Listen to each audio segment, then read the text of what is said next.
لبيك اللهم لبيك لبيك لا شريك لك لبيك إن الحمد والنعمة لك والملك لا شريك لك لبيك اللہ۔ حج اللہ کی طرف سے بہت بڑا فریضہ ہے۔ یہ عاشق کا اپنے عشق کے کمال میں پہنچانے کا بہت بڑا ذریعہ ہے۔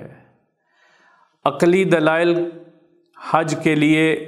کہ ایسا کیوں ہوتا ہے، ایسا کیوں ہوتا ہے، یہ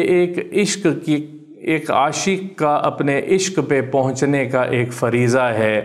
دو چادریں لپیٹ کے احرام کی وہ اللہ کو راضی کرنے کے لیے نکلتا ہے۔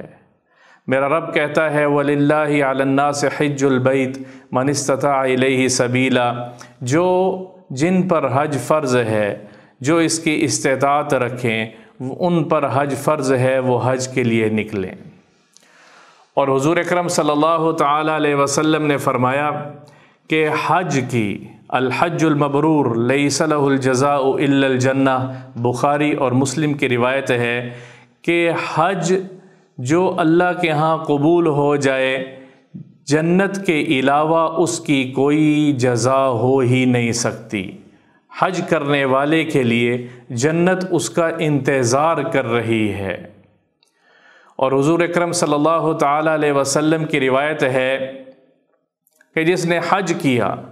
اس کیفیت میں لم یرفث ولم یسفک کان کیوم ولدتہ امہ،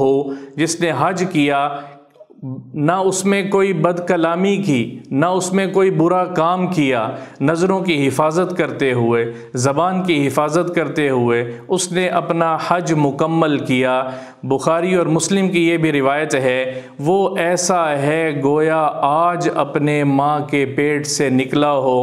گناہوں سے پاک ہو کے پچھلے تمام گناہ اس کے حج کرنے پہ معاف ہو جاتے ہیں۔ قربان جائیں میرے اور آپ کے آقا حضرت محمد مصطفیٰ صلی اللہ تعالیٰ علیہ وسلم پر اتنی احادیث بیان کی ہیں حج کی۔ فرمایا الحجاج والعمار وفد اللہ، حج کرنے والے اور عمرہ کرنے والے وہ گویا ایسے ہیں جیسے اللہ کا وفد ہوں، اللہ کے پاس جا رہے ہیں وفد کی شکل میں مانگنے کے لیے۔ تو میرا اللہ کیا کہتا ہے ان دعوہ استجاب لہم، جب وہ مانگتے ہیں اللہ ان کی دعاؤں کو پورا کرتا ہے۔ ان استغفروا غفر لہم، جب وہ مغفرت طلب کرتے ہیں وہ رب السماوات والارض ان کے گناہوں کو معاف کر دیتا ہے،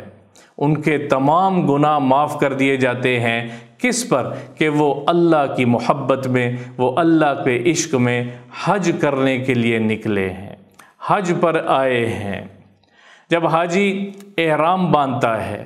اور پھر وہ تلبیہ کہتا ہے لبیک اللہم لبیک لبیک لا شریک لک لبیک ان الحمد والنعمت لک والملک لا شریک لک، جب وہ تلبیہ کہتا ہے اور احرام باندھتا ہے تو اللہ کے نبی پاک صلی اللہ تعالیٰ علیہ وسلم نے فرمایا ہے ما من ملبن،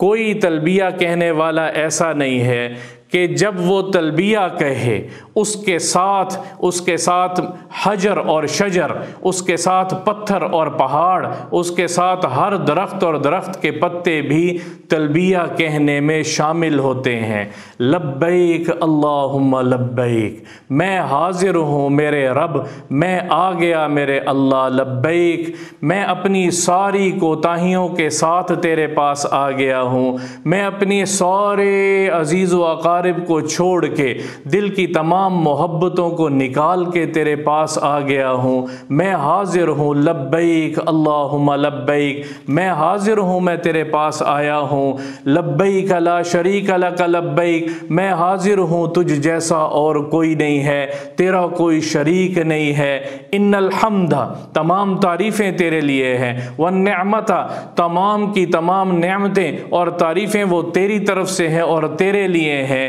میں تیرا شکر ادا کرتا ہوں اور سر تسلیم خم کرتا ہوں، اور میں تیرے پاس آیا ہوں اپنے گناہوں کو لے کر، اپنے گناہوں کی معافی کا طلبگار ہوں۔ تو اس کی آواز کے ساتھ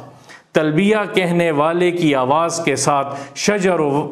و حجر، تمام درخت اور پتھر، اس کے ارد گرد کی تمام مخلوق بھی اس کے لیے استغفار کرتے ہوئے اس کے ساتھ تلبیہ کہتی ہے۔